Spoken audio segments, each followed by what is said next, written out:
Well, we got news out of the NFL. The Jacksonville Jaguars and pass rusher Josh Allen have agreed to a 5-year contract worth up to about $150 million. That's been the latest here, confirmed by our insider Jonathan Jones. Now, the Jags and Allen come to terms a little over after placing that franchise tag over a month ago on the 26-year-old. He was set to be the franchise record, of course, when it comes to those sacks, 17.5 a season ago. Safe to say at his age, he will be there for a very, very long time hunting QBs. Taking a look at it, I mentioned that 17.5 right behind T.J. Watt, who's been dominant, of course, for the Steelers, and ahead there or tied with Hendricks there with the Bengals, who went to the Super Bowl not too long ago. Want to bring in the mayor of Jacksonville, but known to us as our NFL insider there. That is Pete Prisco. And, of course, you have been chirping a lot. You love Josh Allen. Your thoughts on this deal and them basically backing up the Brinks-Truck core? Well, they had to do it. Hey, look, this was a guy who went into last season, was not happy with where he was in terms of his contract negotiations, didn't go to the offseason worked out on his own, and yet came into camp and had his best season. If they had done it a little earlier, they might have been able to save some money. They didn't. They rolled the dice. He rolled the dice, and he came out as the big winner.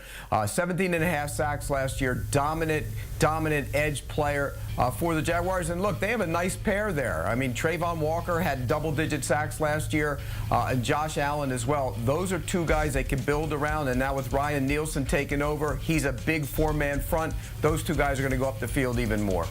You see the guys ahead of them there where you talk about the AAV and Nick Bosa and Chris Jones. You could plug them in on any year when it comes to Defensive Player of the Year. When you pay a guy this type of money, Pete, is that something that they can see with him in the future being that cornerstone for this franchise? Well, he was in the conversation last year, and a lot of people weren't paying attention. He should have been. He should have been given some consideration for it. And yes, look, when you get 17.5 sacks, there's a bullseye on you now in terms of pass protection and slide protection that way, which is why Walker coming on is so important.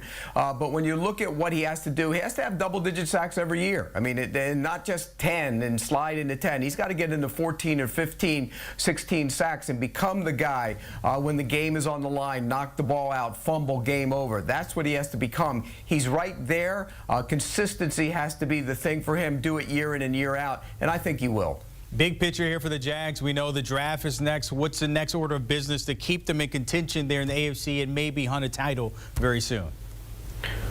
Well, the quarterback has to be better, which means you have to protect him. They got better in the offseason there, getting Mitch Morse in the middle of that line, but they still need to address some issues up front. I think defensively have to get a corner. I think early in the draft you will see them address corner, maybe with the 17th pick if they decide that one of those guys that they like is there. If not, they will do it in the 2nd or 3rd round. They have to get better at corner. This team is going to bounce back.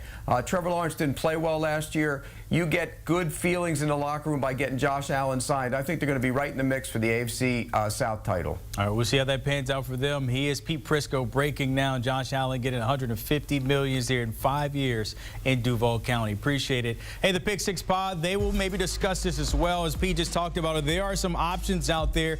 Maybe you still have to replace Calvin Ridley, who said bye-bye to Trevor Lawrence there, along with the corner, as Pete mentioned. But download and give the Pick Six a follow and take a listen.